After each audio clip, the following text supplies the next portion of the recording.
Welcome to Not Milk Never Milk. Subscribe if you're lactose intolerant. You have permission and a clear target. Now go. Sign into Apollo, then open search or lists and apply your filters: industry, role, geography, revenue. Once done, save that view so you can reproduce exports consistently.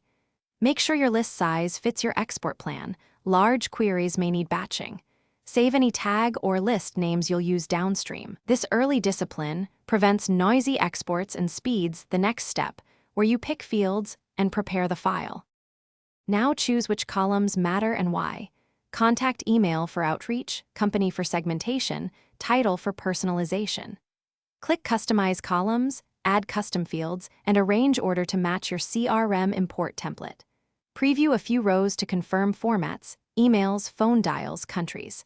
If your list is large, split into batches or use the API export to avoid timeouts. Also enable deduplication and choose whether you want lead versus contact records. Execute the export in your chosen format. CSV is safest. Then download and inspect headers, a few emails, and phone formats.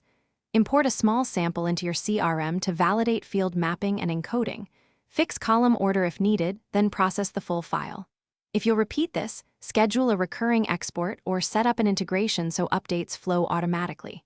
Troubleshooting tip: if exports fail or fields are blank, confirm column mapping and permissions, then rerun a smaller batch to isolate the issue.